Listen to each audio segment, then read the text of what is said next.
నటి పూర్ణ కోసం మనకు ప్రత్యేకమైన పరిచయం అవసరం లేదు. తన కన్న కొడుకు ఆరోగ్యం మెరుగుపడ్డాలి అంటూ అల్లా ముందు కన్నీళ్లు పెట్టుకుంటూ మక్కా చుట్టూ తిరుగుతున్న నటి పూర్ణ. అయితే ఢీ షో జడ్జి అయిన నటి పూర్ణ మనకు కేవలం టాలీవుడ్ యాక్టర్స్గానే కాదు, బుల్లితెరపైనే పలు షోస్లో జడ్జిగా చేస్తూ అదేవిధంగా తన యూట్యూబ్ ఛానల్లో వీడియోలతో కూడా అభిమానులందరినీ ఎంతగానో ఎంటర్టైన్మెంట్ చేస్తూ వస్తుంది పూర్ణ. అయితే పూర్ణ జీవితంలో ఒక విషాదన సంఘటన చోటు చేసుకుంది. అలాగే దుబాయ్ బిజినెస్ మ్యాన్ని లవ్ మ్యారేజ్ చేసుకున్నాక పర్మనెంట్గా దుబాయ్కి షిఫ్ట్ అయిపోయిన నటి పూర్ణ అయితే తన యూట్యూబ్ ద్వారా అందరితో కనెక్ట్ అవుతూనే ఉంటుంది.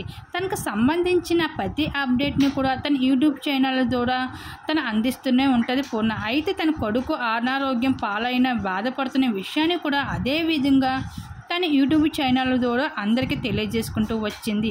అయితే పూర్ణ అలానే తన కొడుకు గత నెల రోజులుగా హాస్పిటల్లో చికిత్స పొందుతున్నట్లుగా, ప్రస్తుతానికి అయితే తన కొడుకు పరిస్థితి కొంచెం మెరుగుపడింది, కాకపోతే తను ఇంకా అలానే చికిత్స ఉండాల్సి వస్తుంది అంటూ ఒక వీడియో ద్వారా పూర్ణ అయితే తెలియజేసుకుంటూ వచ్చింది. అదేవిధంగా ఇప్పుడు తన కొడుకు ఆరోగ్యం మరింత మెరుగుపడాలని, తను ఎప్పట్లాగే ఆరోగ్యంగా ఉండాలి అంటూ ముస్లిమ్స్ అందరూ ఎంతో పవర్ఫుల్గా భావించే మక్కా దగ్గరికి వెళ్ళి ఆరోగ్యం మెరుగుపడాలంటూ కోరుకుంటున్నాను అంటూ కన్నీళ్ళు పెట్టుకుంటూ ఒక ఫోటో ద్వారా అయితే సోషల్ మీడియాలో అందరికీ తెలియజేసుకుంటూ వచ్చింది పోస్ట్ చేస్తూ. ఆ ఫోటో ఇప్పుడు నెట్టింట్లో వైరల్గా మారింది.